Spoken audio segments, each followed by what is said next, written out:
할렐루야. 수요예배 오신 여러분들을 주님의 이름으로 축복합니다. 예. 우리 오늘,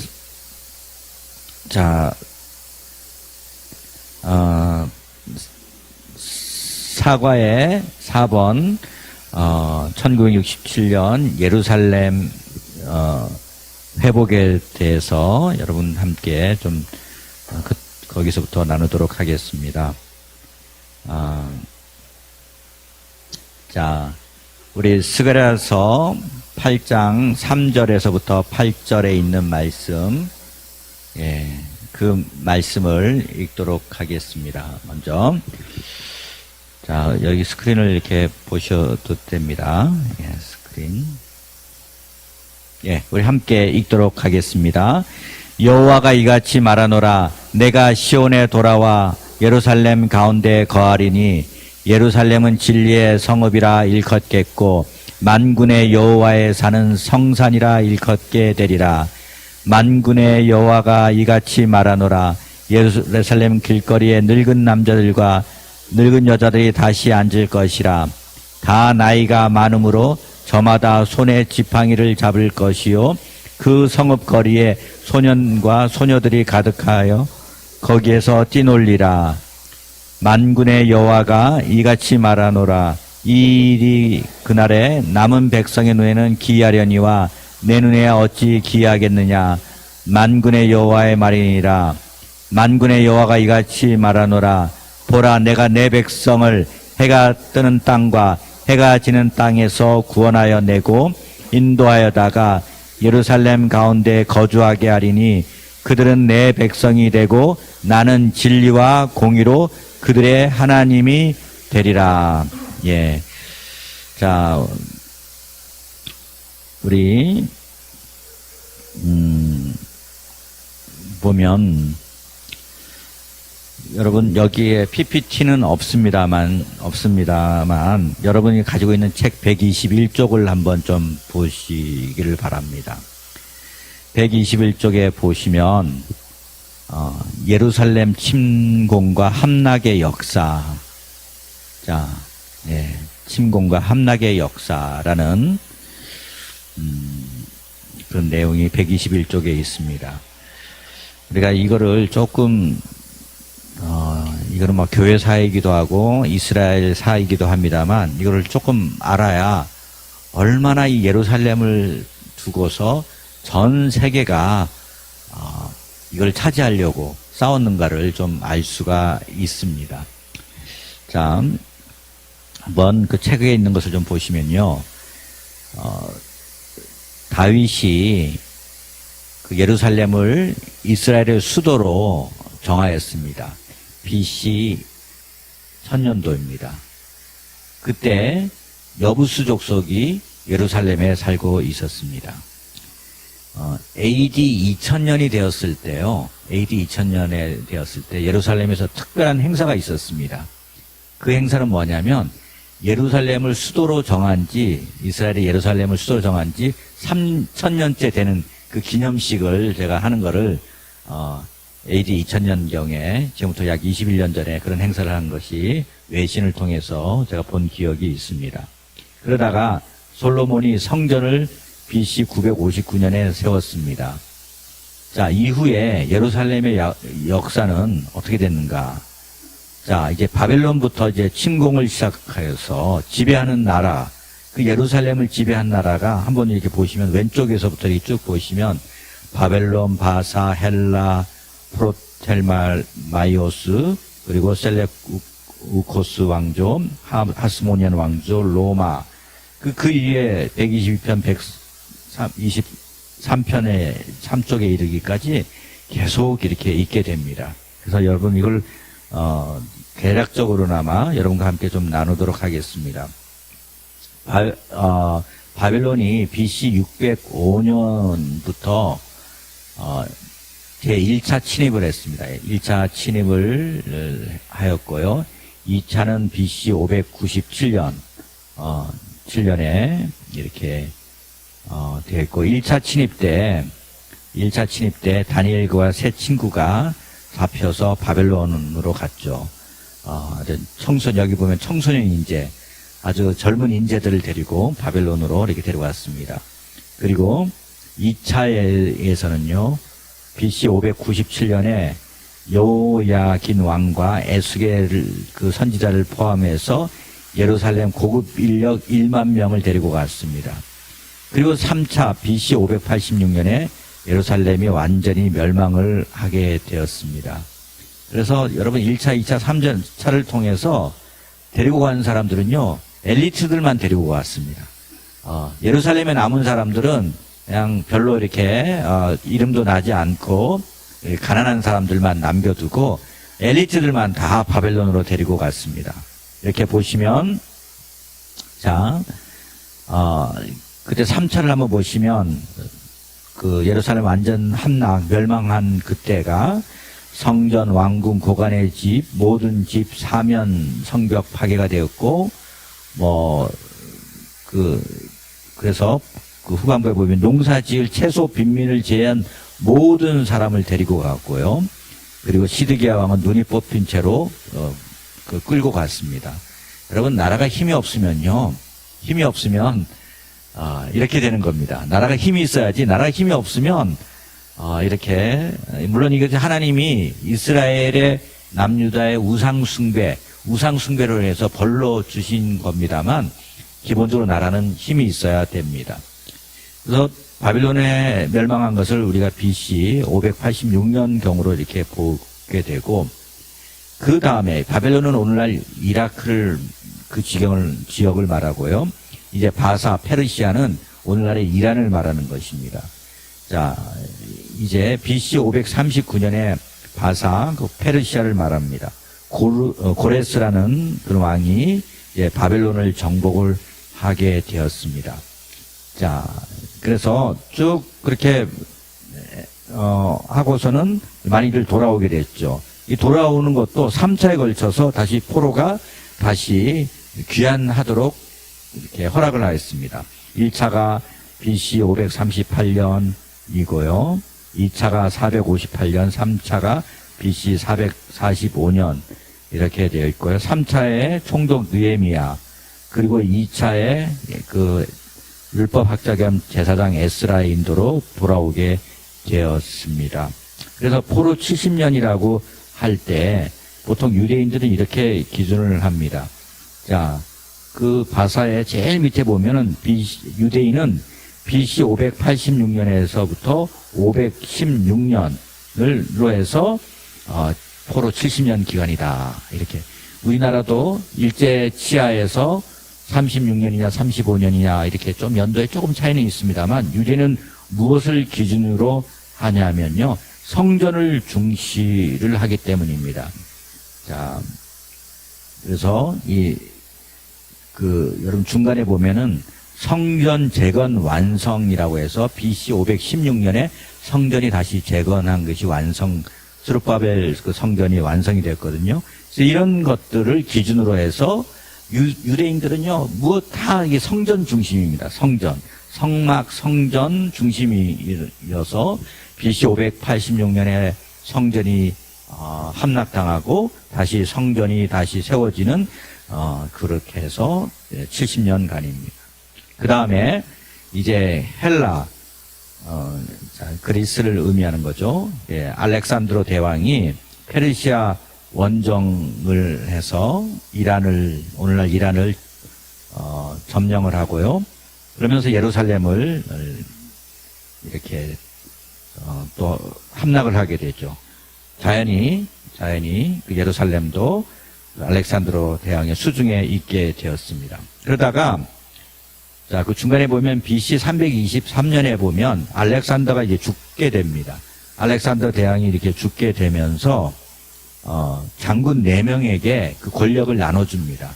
권력을 나눠주는데 그 왕조, 나중에 그 부하들의 이름을 따라서 프톨레마이오스 왕조와 셀레우쿠스 왕조, 이렇게 두 가지, 네 왕 중에서, 네 부하 중에서 이 2명의 부하가 강력한 부하였고, 이 셀레우쿠스는 원래 이게 바벨론으로 총독으로 임명을 받고 시리아, 이란 지역에 셀레우쿠스 제국을 세웁니다. 그러니까 이 동쪽 지역, 이라크, 이란, 시리아 이쪽 동쪽을 이렇게 차지를 하게 되었고요. 이 프톨레마이오스는요, 그 다음 왕조를 한번 보시면 이 사람은 어디 총독이냐면 이집트 총독입니다. 동남쪽을 차지를 프톨레마이오스는 하게 되었습니다. 그래서 이 프톨레마이오스가 같은 그 알렉산더의 부하였지만 둘이 이렇게 또 싸우는 관계, 그런 라이벌 관계가 된 것이죠. 그래서 BC 320년 프톨레마이오스가 이집트 총독으로 임명이 되어서 예루살렘을 정복하였습니다. 약탈하고 주민을 노예로 팔거나 이집트로 끌고 갔습니다. 그러면서 이 프톨레스 그 자녀들이 이제 왕으로 이렇게 이어받게 되었고, 이 프톨레마이오스 왕조는 그 학문을 헬라를 추구를 했습니다. 여러분 식민지가 되면 이게 그리스 사람들이잖아요. 결국은 그쪽 지역을 이집트의 알렉산드리아 큰 도서관이 있었던 거기에 유대인들도 끌려왔는데 그쪽 지역을 다 헬라판으로 만든 거예요. 우리가 일제시대 일본판이 되듯이 일제판이 이렇게 다 그리스판이 다 된 것입니다. 자, 그 다음에 셀레우코스 왕조. 이 셀레우코스 왕조는 여러분 아까 뭐라고 했습니까?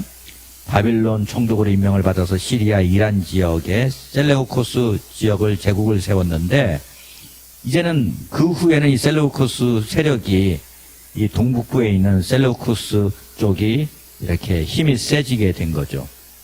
자, 보면 셀레우코스 왕조를 보면 BC 198년 안티오쿠스 3세 프톨레미 왕조로부터 유대 땅을 빼앗아 합병 예루살렘을 차지하고, 처음에는 호의적을 했으나 나중에는 가혹한 정치를 했습니다. 처음에는 이 예루살렘 땅이 프톨레미스 왕조 쪽으로 귀속이 되었다가 이제는 이 셀레우코스 왕조가 힘이 세지면서 그쪽에 또 이렇게 땅 따먹기 가운데 희생양이 바로 예루살렘이 된 것입니다. 그래서 여기도 마찬가지로 헬라 정책을 폈고요. 예루살렘을 성전을 침입해서 보물을 약탈을 하고, 자, 그때부터 이게 성전에서 돼지를 잡아서 제우스 신에게 제사를 지냈습니다. 유대인은 그런 돼지고기를 안 먹잖아요. 그리고 돼지를 바치고 또 거기서 제우스 신에게 제사를 지내는 것. 자, 그래서 유대교 관습을 금지하고요, 박해하고, 희생제사, 안식일, 할례 금지, 토라를 불태우는 아주 극악무도한 그 정책을 편 왕조가 셀루코스 왕조고, 이거 종교도 헬라화를 추구를 하였습니다. 그러다가 이제 하스모니안 왕조가 이렇게 서게 되는데요. 이 하스모니안 왕조는 그 제일 후반부에서부터 끝에서 세 번째 하스모니안 왕조를 보면 페르시아와 헬라 제국에서 430년 만에 독립이 되었습니다. 이 유대인이긴 하지만 다른 왕조와는 다른 유대의 또 다른 왕조인 하스몬 왕조가 이제 시작이 된 거예요. 하스몬 왕조가. 예. 그래서 로마가 그 다음에 정복을 하는데, 그 로마가 정복되기 전까지 유대인으로서 다윗의 왕조가 아닌 하스몬가가 이 예루살렘, 이스라엘 땅을 통치를 하게 되었습니다. 그런데 여기서 보면, 자, 그 제일 하스모니안 왕조를 이렇게 보시면 BC 167년에서 164년에 마카비라는 사람이 혁명을 일으켰습니다. 바로 안티쿠스 4세의 우상숭배 강요에 반발해서 마타디아스 하스몬과 그의 아들들이 혁명을 주도를 했습니다. 그래서 BC 164년에 12월에 예루살렘을 점령을 하고 성전을 깨끗하게 했습니다. 그리고 하나님께 제사를 지냈습니다. 이때를 기념을 한 것이 여러분 요한복음 10장 22절의 수전절, 예수님도 언급하신 이 수전절입니다. 그것이 바로 하누카입니다. 하누카는 그 당시에 돼지고기를 먹고 성전에서 또 여러 제우스 신을 섬기던 것에서부터 정화를 이렇게 한 혁명적인 그런 날이죠. 그래서 이 크리스마스 시즌에 이 하누카가 있는데, 올해는 돌아오는 주일부터 그 다음 주 주일 맞나요? 하여튼 거기서 8일간 이 하누카를 지킵니다. 하누카를 지키는데 기름이 하루치밖에 없었는데 8일간 쓸 수 있는 기름이 그 촛불이 계속 켜지게 되었고, 그래서 이 하누카 촛대는 촛불이 해서 9개의 촛대 가운데에 있고, 그 다음에 8개 가지고 9개의 촛대가 있는, 보통 촛대와는 다른 하누카 촛대는 그때 사용이 되는 것입니다. 그래서 이스라엘 사역을 하는 단체에서, 또 IMN 같은 단체에서는 이 하누카 시즌을 아주 중요하게 지내고 있고, 이스라엘은 이 하누카 시즌을 성전을 정결케 한 날이라고 해서 굉장히 중요시하게 여기는 날이고, 또 크리스마스보다도 유대인은 크리스마스는 안 지키는 거거든요. 날짜가 꼭 예수님이 그때 탄생했다는 것들을 메시아는 유대인들은 그 날짜가 아니라고 생각을 하기 때문에, 그 대신 이 하누카 시즌을 마치 크리스마스 시즌처럼 보내는 것이 바로 이 하누카 시즌입니다. 예. 그래서 이 하스모니아 왕조 약 100년 동안 반짝하고 다시 이 나라를 유대인의 손으로 오긴 했습니다만, 그 다음에 다시 BC 63년에 이 로마가, 폼페우스 시대 때 이제 로마가 지배를 하기 시작을 했고요. BC 37년에서부터 BC 4년까지 헤롯 대왕, 로마 지원하에 유대 왕으로 통치를 하였고요. 예수님 당시에는 바로 BC 4년에는 헤롯 아켈라오가 통치를 하였습니다. 헤롯 대왕 사후 유대 예루살렘과 사마리아와 에돔 지역 분할을 받아서 가혹한 통치를 하였습니다. 자, 그러다가 AD 6년에 축출이 되었고요. 약 우리는 BC 4년에서부터 AD 30년을 예수님의 생애로 이렇게 보게 되는 것입니다. 여러분, 이 당시에는요, 헤롯 대왕은 원래 에돔 사람이었습니다. 에돔 사람, 에서의 후예인 에돔 출신인데, 결국은 그 왕위를 인정을 받아서 거기에서 이제 그 이스라엘 땅을 다스리게 되었고, 이제 그 자손들이 땅을 4군데를 나눠 가지고 분봉왕으로서 있게 되었고, 그리고 오늘 그 그 책에 말씀 나온 것처럼 그 총독은 로마에서 파송된 그런 사람들이 그 가이사라의 지역에, 해안가 그 지중해 가이사라의 지역에 총독으로 있게 된 것입니다. 마치 우리 일제시대 때 조선 총독부의 최고 수장이 누구였습니까? 안중근에 의해서 살해당한 사람, 이토 히로부미라는 이등박문이라는 그런 사람이 있는데, 그런 사람들이 또, 그러니까 이 헤롯의 후손들이 있는가 하면, 왕으로서와 분봉왕으로 있는가 하면, 또 로마에서 파견된 가이사라의 본부가 있고, 예루살렘과 가이사라에 왔다 갔다 하면서 지배를 하는 총독으로서 또 지배를 하는 그런 사람들이 파견되어서 있었습니다. 자, 그것이 이제 지배기간이 때 로마가 계속해서 AD 313년, 그 다음 페이지를 우리 잠깐 이렇게 보시면요. 그 다음 페이지.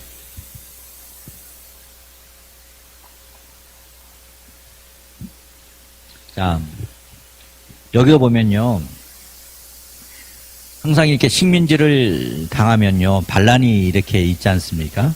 보면 제1차 반란 66년에서 70년 이렇게 있게 됐고요. 그때 이제 로마의 티투스 장군이 진압을 하면서 예루살렘 성전이 또 이제 파괴가 되었습니다. 예수님이 예언한 것처럼 예루살렘 AD 70년에 이제 되었고, 그 다음 132년에서 135년 사이에 제2차 반란, 바르 코크바라는 사람이 주도를 하였습니다. 예. 그런데 실패를 하였습니다. 유대인들이 학살당하고 추방을 당했고요. 그래서 예루살렘의 이름은 로마 황제의 이름과 로마 최고의 신 제우스 신전이 있었던 언덕의 이름을 따서 아엘리아 카피톨리아로 바꾸고 예루살렘 성전이 있던 자리에 제우스 신전을 건축하였고, 이스라엘 지명은 이스라엘의 적이었던 블레셋에서 기원한 팔레스타인으로 변경이 되었습니다. 그래서 유대인들이 이렇게 출입 금지가 되었고요. 그 다음에 AD 64년에 로마 대황제 책임을 기독교에 전가한 이후 313년까지 기독교가 박해를 이렇게 받게 되었습니다. 그 다음에 이제 비잔틴 그런 시대가 되는데요. 자, AD 313년에 서쪽에 있었던 콘스탄티누스가 밀라노 칙령을 해서 기독교를 공인을 하였습니다. 그런 다음에 이제 수도가 비잔티움으로 이렇게 옮겨가게 되었고요. 그것이 638년까지 비잔티움에서 수도가 있었는데요.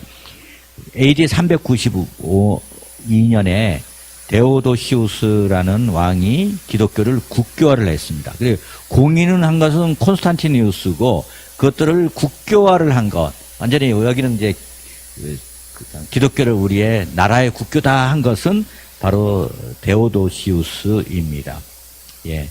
자, 그래서 자, 한번 보시면 국교화 이후 예루살렘은 비잔틴 기독교 제국의 종교 중심지로서 중요성 부각, 성모 교회 등 활발한 건축이 있었습니다. 그러나 성전산 방치 및 기독교의 유대적 뿌리에서 단절이 되었고 이방화가 되었습니다. 그러니까 기독교가 국교화가 공인이 되고 기독교가 된 건 좋은데 이것이 초대교회에서부터 있어왔던 유대적인 그런 뿌리는 온데간데 없고 지도자들이 다 로마 사람으로 바뀐 거예요. 다 서구인으로, 다 특별히 그 로마인들로 다 바뀌게 된 것입니다. 그러다 보니까 예, 특별히 AD 325년에 니케아 공의회라는 것이 있었는데요. 그래가지고 이 초대 교부들, 초대 교부라는 것은 초대 그 교부라는 것은 처치 파더라고 이렇게 표현을 하는데 이 처치 파더들은 대부분이 이방인들이에요. 유대 뿌리에서부터 유대 절기나 또 유대인에서 오는 어떤 신앙의 칼라보다는 완전히 이게 서구식으로 변화되고 그리고 그 절기 같은 것 같은 경우에도 이게 태양력을 쓰다 보니 오늘날 쓰는 이 캘린더를 이렇게 사용하게 되고 태음력을 쓰지 않고 이렇게 쓰다 보니까 반유대주의가 심화가 되었고요. 그 웨스턴월이라는 서쪽 벽은 유대인이 방문은 1년에 단 한 번 성전 파괴 기념일에만 허용이 되는 자기 땅인데도 그 자신이 성전이 있던 그 서쪽 벽을 1년에 한 번만 갈 수 있는 그런 상황이 된 것입니다. 자, 그러다가 이제 617년 자, 유대인들을 예루살렘에서 추방을 이렇게 하였고요. 자, 그 다음에 그 비잔틴 제일 보면 이슬람 정통 칼리프 시대 2대 칼리프 우마르는 예루살렘을 함락을 해서 이제는 어떻게 됐습니까? 이제 로마, 비잔틴 그 시대에서 이제는 638년에서부터 1099년까지 아랍 이슬람으로, 아랍계로 이 또 예루살렘이 또 함락을 당하는 거예요, 이렇게.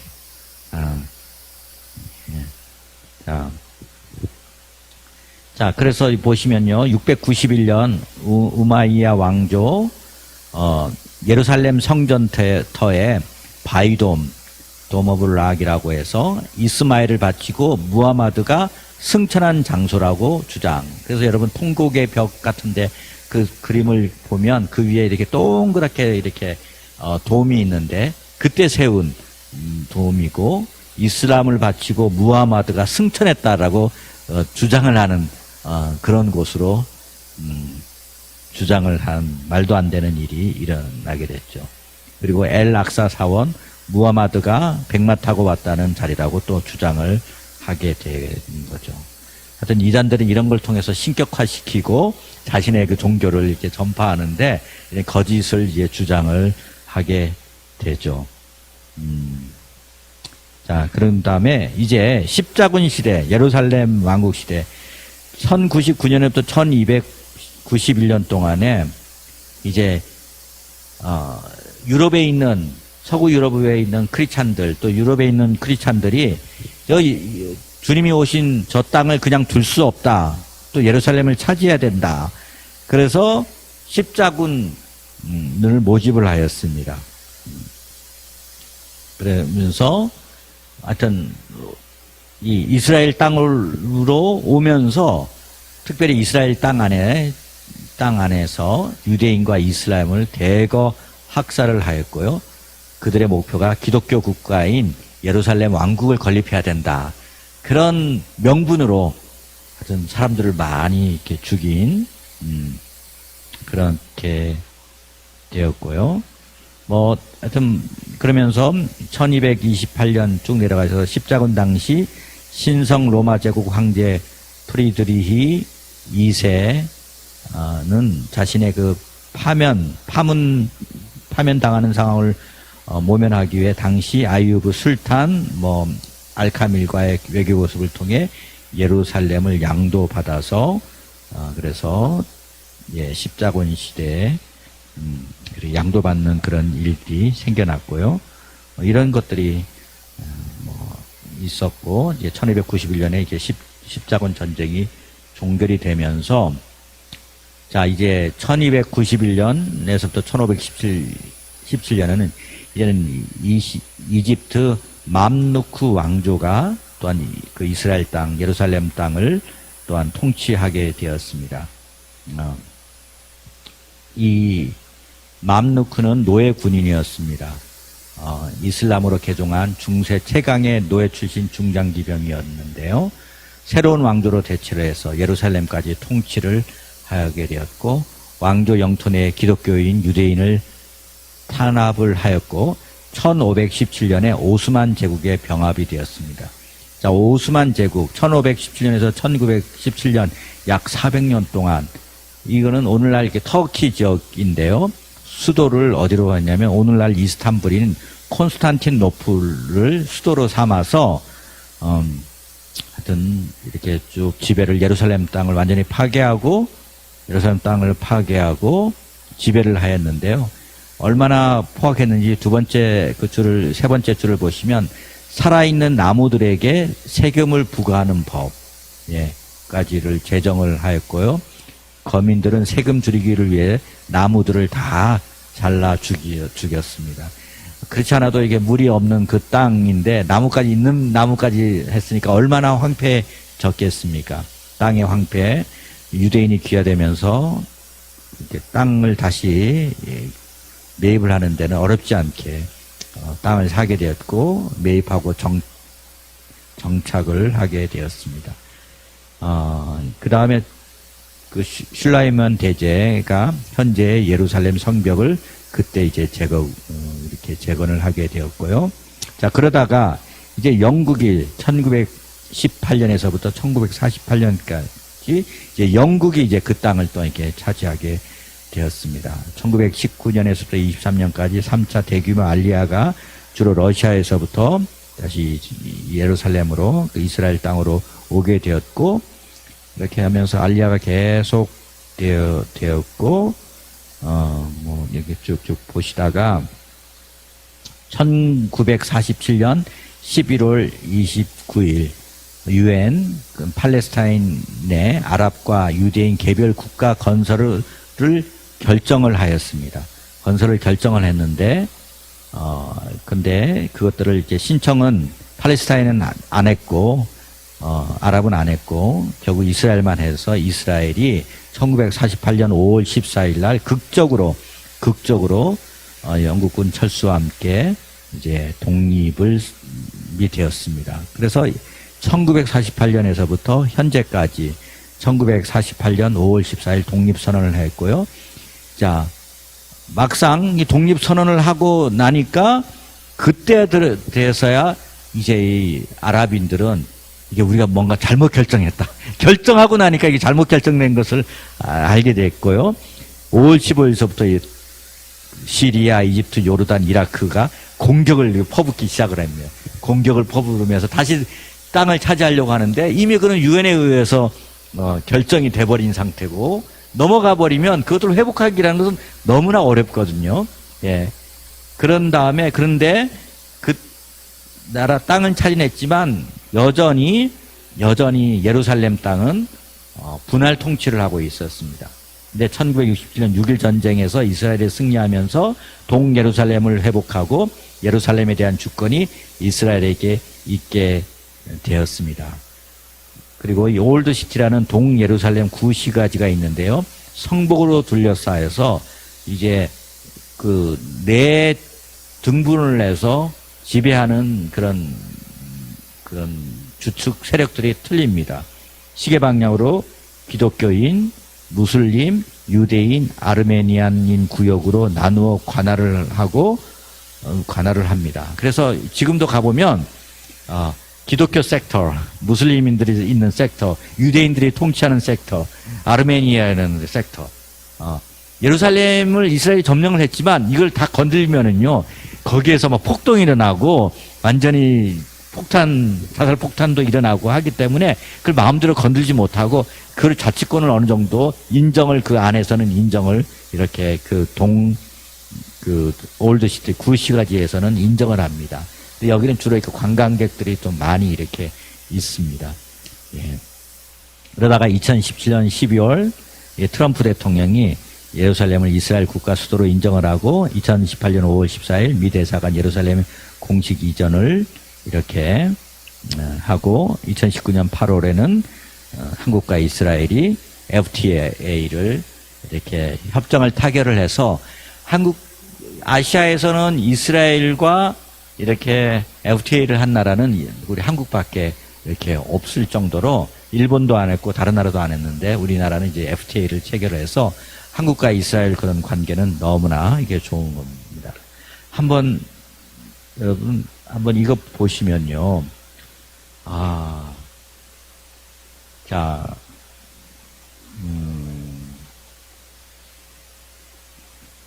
얼마나 많은 침략과 침공과 이렇게 서바이벌 한다는 것 자체가 얼마나 힘들었겠어요. 그런데 지금 나라가 존재한다는 것 자체, 그 언어가 있다라는 것 자체는 이건 여기 후반부에도 있습니다만 어떤 왕이 133페이지를 한번 보시면은요, 133페이지를 이렇게 보면 밑에 있는 박스를 한번 이렇게 보시면 이 프레데릭이라는 이 프로이센 왕국의 3대 국왕이 세 번째 국왕이 프레데릭인데 이게 독일계 소국 중에 하나입니다. 예. 어느 날 이 프레데릭 대왕이 이렇게 질문합니다. 자기 신하에게 하나님의 존재에 대한 증거를 보이라. 하나님이 살아계신가를 보이라. 이렇게 말했을 때 거기에 있는 경건한 정치가 지텐이라는 사람이 이렇게 이야기를 합니다. 폐하 유대민족입니다. 예. 이 유대민족이 생존하는 것 자체가 하나님의 살아계신 증거입니다. 라고 이렇게 이야기를 했다라는 것이죠. 자, 이런 것들이,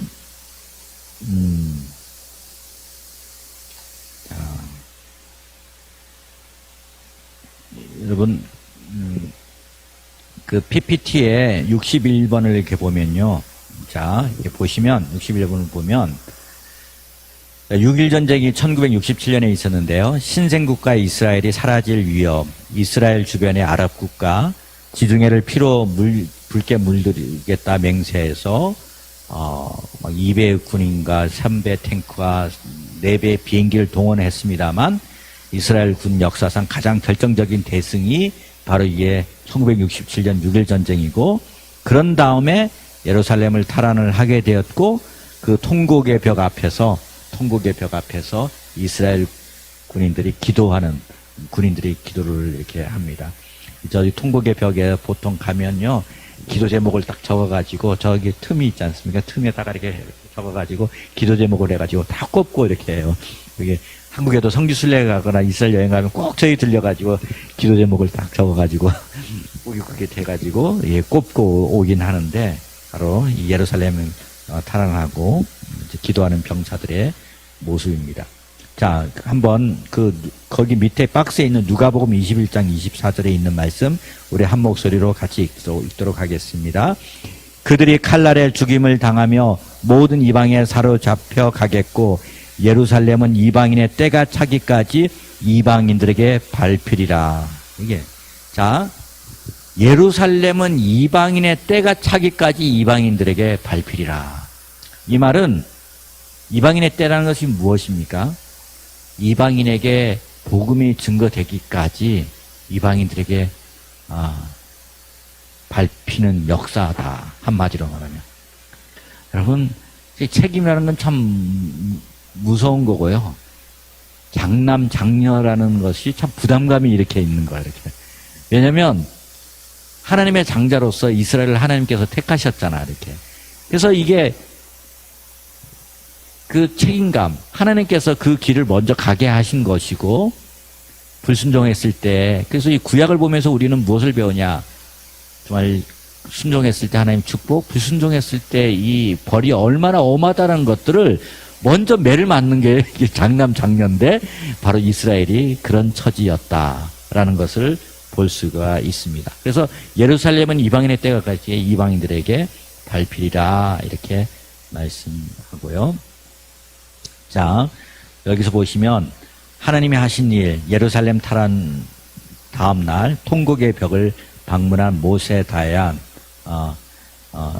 그래서 이스라엘 총사령관인데 여기 애꾸눈처럼 해가지고 여기 눈 하나를 이렇게 안대로 막은 그 사람이 모세 다얀 장군이거든요. 그런데 이 사람이 하나님께 쓰는 작은 쪽지가 뭐냐? 바로 이는 여호와의 행하신 것이요 우리 눈에 기이한 바로다. 이 사람은 하나님을 믿지 않는 세속적인 사람인데도 불구하고 장군이지만 이런 감동의 고백을 이렇게 하게 됩니다. 여러분 여기 이것은요 그 예루살렘을 회복한 6.1 전쟁 때 일어난 그런 전략인데 여러분 이거는 말로 설명을 할 수 없는 거고요. 이스라엘 전설의 스파이 엘린 코헨이라는 그런 사람이 있는데 여러분 이거는 어디 가서 보시면 되냐면요. 넷플릭스에 가면 넷플릭스에서 그 찾는 난에다가 주이시나 유대인 찾으면 유대인 영화들이 쭉 나옵니다. 그 중에 스파이에 가는 영화가 있습니다. 근데 그 스파이가 엘린 코헨의 전설적인 그 자신의 신분을 속이고 아르헨티나로 가서 아르헨티나 갔다가 이제 시리아로 이렇게 가서 첩보 활동을 해서 결국은 그 골란 공원에 어떻게 움직이고 어떻게 배치되고 그 적의 군인의 동태를 여기다가 그 기밀을 알려준 그 전설적인 그 스파이의 엘린 코헨입니다. 그래서 여러분 전 세계 3대 우리나라의 중앙정보부, 우리나라 CIA 같이 세계 3대 그런 인텔리전스가 있는데 어딜까요? 미국의 CIA나 뭐 그런 그 CIA 그리고 또 어디가 있을 것 같아요. 이렇게. 예. KGB 소련의 KGB 그리고 이스라엘의 모사드. 예, 이 모사드에서 훈련받고 아마 간 걸로 기억하는데 제가 5편인가 6편 정도에 있는데 한 2편 정도까지 저도 이거 봤는데 그 후에 시간이 없어서 제가 다 못 봤어요. 이렇게. 근데 이게 굉장히 우리가 007 영화가 얼마나 재미있어요. 근데 이거는 실증적으로 실제 있었던 일입니다. 실제 있었던 엘린 코헨의 이야기는 한번 시간이 있을 때 한번 보시면 좋겠고요. 예. 그다음에 자 그 PPT의 65번에 이렇게 보면 아까 제가 쭉 설명을 이렇게 한 거죠. 예. 쭉 했는데 AD 70년에 성전 파괴가 된 후에 자, 마태복음 23장 37절에서 38절 예루살렘아 예루살렘아 보라 너희 집이 황폐하여 버려진 바 되리라. 바로 예수님의 예언의 말씀이고요. 그 다음에 누가복음 21장 24절은 아까도 우리가 읽은 예루살렘은 이방인의 때가 차기까지 이방인들에게 밟히리라.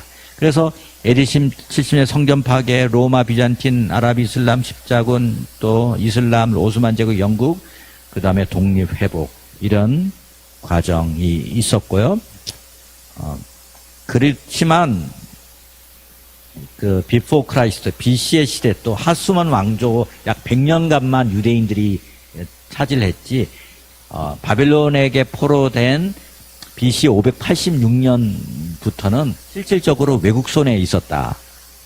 외국 손에 그 외국의 침략 가운데 있었다. 약 2500년 동안 그렇게 포로 상황 속에 있게 된 거죠. 이렇게. 자, 그렇게 해서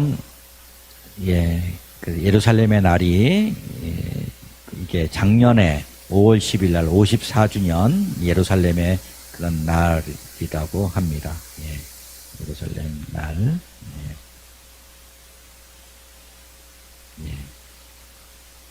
자. 에스겔서 36장을 보면요. 예언의 말씀이 나오는데 한마디로 말하면 황폐되었던 땅이 에덴 동산처럼 풍요로워지고 다시 회복되는 것이 바로 에스겔서 36장에 있는 말씀입니다. 그 말씀을 한번 쭉 그 부분만 좀 오늘 좀 보고 좀 보시면요.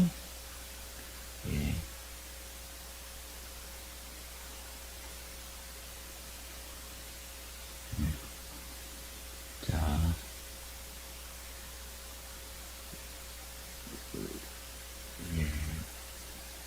PPT 몇 번에 있나요? 에스겔서가. 예? 네, 83번에 이렇게, 83번에 보시면, 자, 보시면, 86장 8절에서부터 12절에 있는 말씀, 우리 한번 천천히 한번 같이 읽어보도록 하겠습니다. 그러나 너희 이스라엘 산들아 너희는 가지를 내고 내 백성 이스라엘을 위하여 열매를 맺으리니 그들이 올 때가 가까이 이르렀습니다. 내가 돌이켜 너희와 함께하리니 사람이 너희를 갈고 심을 것이며 내가 또 사람을 너희 위에 많게 하리니 이들은 이스라엘 온 족속이라. 그들을 성읍들에 거주하게 하며 빈 땅에 건축하게 하리라. 내가 너희 위에 사람과 짐승을 많게 하되 그들의 수가 많고 번성하게 할 것이라. 너희 전 지위대로 사람을 거주하게 하여 너희를 처음보다 낮게 대우하려니 내가 여호와인 줄을 너희가 알리라. 내가 사람을 너희 위에 다니게 하리니 그들은 내 백성 이스라엘이라. 그들은 너를 얻고 너는 그 기업이 되어 다시는 그들이 자식들을 잃어버리지 않게 하리라. 여러분, 이 세상에 있는 모든 것들은 다 가변적인 겁니다. 가변적입니다. 우리가 이렇게 믿었던 것도 변화될 수가 있고 모든 환경과 상황은 변화될 수 있습니다. 그러나 변화되지 않는 것은요, 하나님의 말씀은 변치 않다는 거죠. 우리가 절대적으로 신뢰해도 부족함이 없는 것이 바로 하나님의 말씀입니다. 저는 이 하나님의 그 구약에 있는 말씀이 지금 이렇게 성취되는 것을 보면서요, 우리의 안정감과 우리의 확신이, 나의 확신을 나는 어디에 두고 있나 다시 돌이키면서 그 하나님의 그 신실함을 다시 보게 되죠. 하나님은 약속에 신실하신 분이다. 언약에 신실하신 분이다. 그래서 우리가 뭐 어떤 일을 하거나 사업을 하거나 할 때 정말 하나님의 성품을 닮은 언약에 신실한 그런 성품을 가진 사람, 그런 사람들과 우리가 같이 멍에를 매는 것 정말 이게 중요하다고 믿습니다. 그래서 하여튼 이 에스겔 36장을 통해서 하나님은 이렇게 역사를 하시고요. 자, 스가랴서 84번에 보면 스가랴서 8장 13절에 유다 족속아 이스라엘 족속아 너희가 이방인 가운데서 저주가 되었으나 이제는 내가 너희를 구원하여 너희가 복이 되게 하려니 두려워하지 말지니라 손을 견고히 할지니라. 자, 여러분 밑에 있는 세 번역을 같이 한번 읽어볼까요? 이전에는 너희가 모든 민족에게 저주를 받는 사람의 표본이었다. 그러나 이제 내가 너희를 구원할 것이니 너희는 복받는 사람의 표본이 될 것이다. 예, 얼마나 놀라운 말씀입니까? 예. 자, 그 다음에 로마서, 그 다음 페이지에 로마서 11장 12절, 15절 함께 읽겠습니다. 그들의 넘어짐이 세상의 풍성함이 되며 그들의 실패가 이방인의 풍성함이 되거든 하물며 그들의 충만함이리요. 그들을 버리는 것이 세상의 화목이 되거든 그 받아들이는 것이 죽은 자 가운데서 살아나는 것이 아니면 무엇이리요. 예. 이스라엘이 버림을 받음으로 이방인들에게 그 버린 그 공이 축복이 이스라엘의 이 버림으로 그 축복이 이스라엘에게 왔습니다. 그런데 이스라엘이 축복을 받고 다시 돌아오고 실패해서 회복으로 되면 이방인은 얼마나 큰 또한 축복을 받겠느냐. 같이 축복을 받게 된다는 이야기입니다. 그렇기 때문에 우리가 해야 될 것은 이스라엘을 축복하는 것이 결국은 이방교회도 축복을 받는 거고 서로 윈윈하는 거죠. 이렇게. 그것이 바로 한 세 사람의 비밀이고 이 마지막 때 하나님께서 남겨두신 그런 일인 줄 믿습니다. 예. 그래서 그 다음 페이지에 이렇게 보시면 스가랴서 말씀을 통해서 이방인 가운데 복이 되게 할 것이고 복받는 사람의 표본이 되고 이스라엘의 충만함이 이방인의 더 큰 풍성함이 되고 이스라엘을 받아들이는 것이 죽은 자 가운데서 살아나는 것 같은 그런 부활의 역사와 같은 것이다. 예. 그래서 보시면 예. 열방의 복음 전파가 회복이라고 한다면 이스라엘의 회복은 열방 부흥의 키가 된다. 예, 이 말씀 이렇게 쭉 있고요. 자, 여러분 여기서 이렇게 제가 오늘도 책에서 여러분에게 그 역사를 쭉 나눴습니다만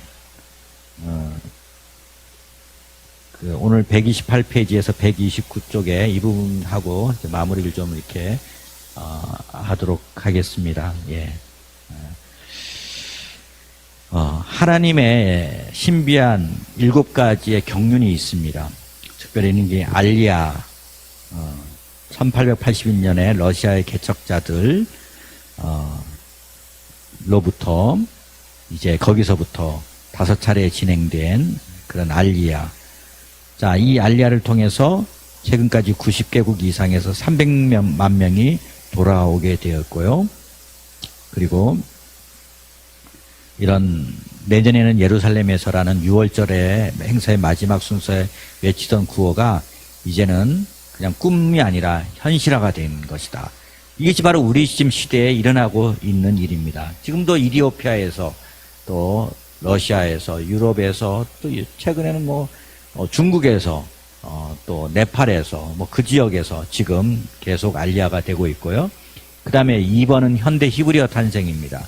1922년 팔레스타인 공시원으로 인정된 벤 예후다의 현대 히브리어, 그래서 벤 예후다 거리라고 오늘날 우리 명동과 같은 거리가 있는데 정말 국어학자라고도 할 수 있나요? 이 벤 예후다가 현대 히브리어를 탄생을 시켰고요.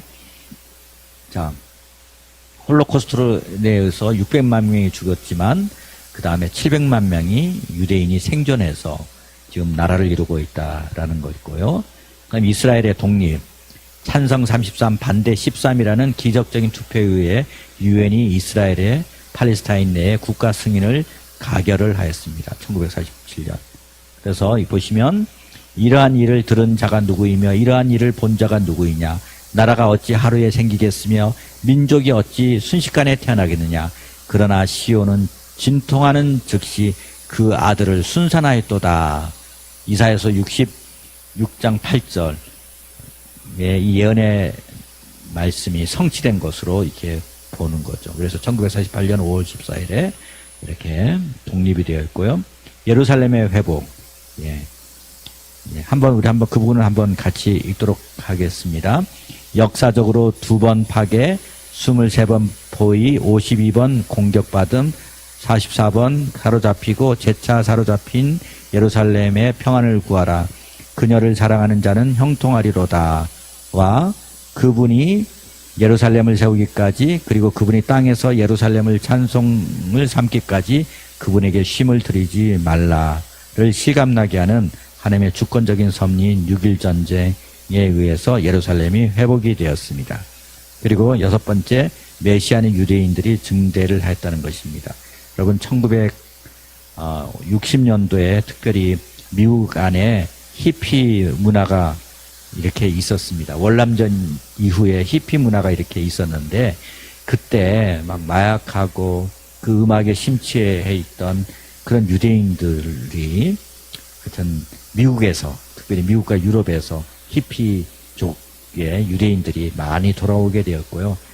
그때 돌아왔던 그 유대인 지도자들이 지금 지도자로서, 메시아닉 유대인의 지도자로서 많이 활동을 하게 되었습니다. 그리고 현재 보시면 전 세계 150만 메시아닉 예수님을 믿는 그리스도인들입니다.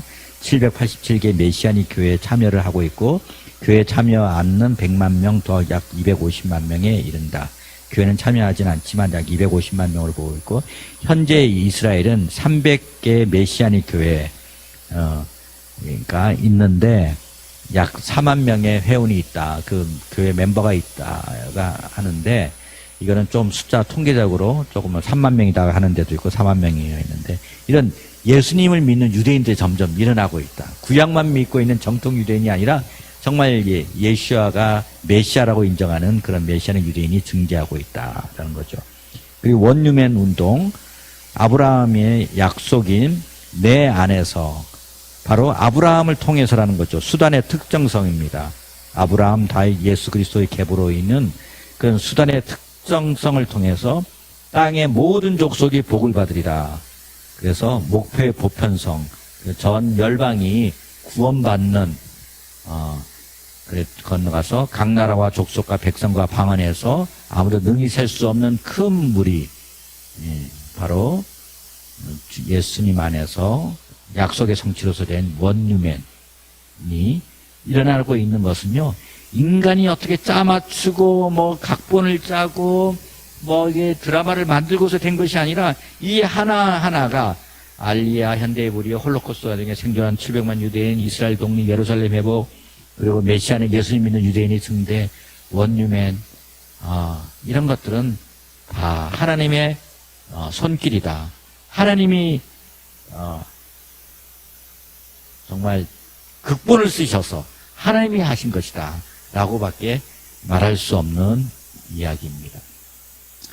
여러분 나중에 시간 되시면 134페이지에서부터 어떤 그 139쪽에까지 성경에 보면, 성경이 말하는 뭐뭐의 때까지라는 그런 구절들이 나옵니다.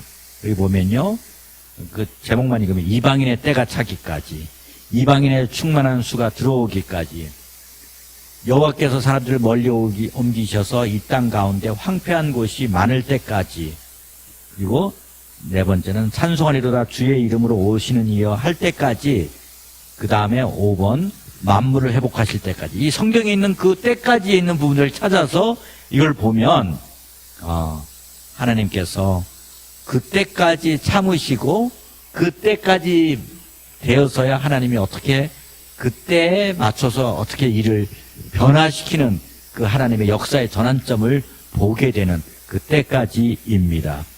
예. 자, 그러면 우리 139쪽의 제일 마지막 박스 밑에 제일 마지막 문단만 같이 읽고 오늘 마무리하도록 하겠습니다. 자, 이스라엘의 물리적 회복, 자, 같이 읽도록 하겠습니다.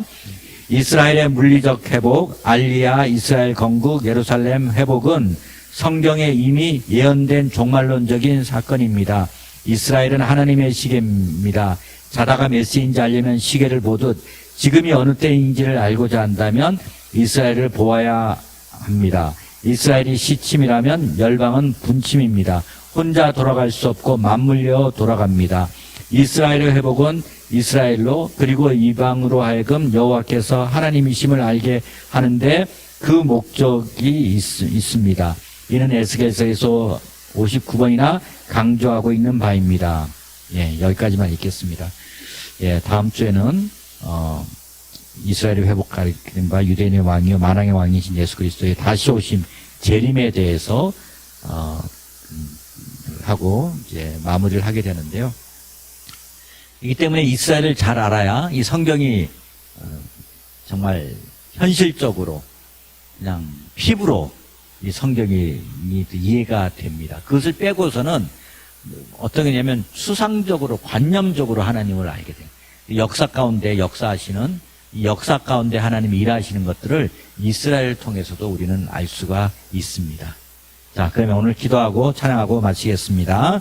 자, 우리 함께 같이 저는 이스라엘을 통해서 저는 뭘 보냐면 하나님이 이스라엘을 통해서도 약속한 바를 지키시는 하나님, 동일하게 우리를 향해서도 하나님은 동일하게 일하시겠다라는 확증이 하나님에 대한 신뢰, 그 확증, 믿음이 더 이렇게 가게 되는 거 됩니다. 우리 함께 같이 좀 기도하겠습니다.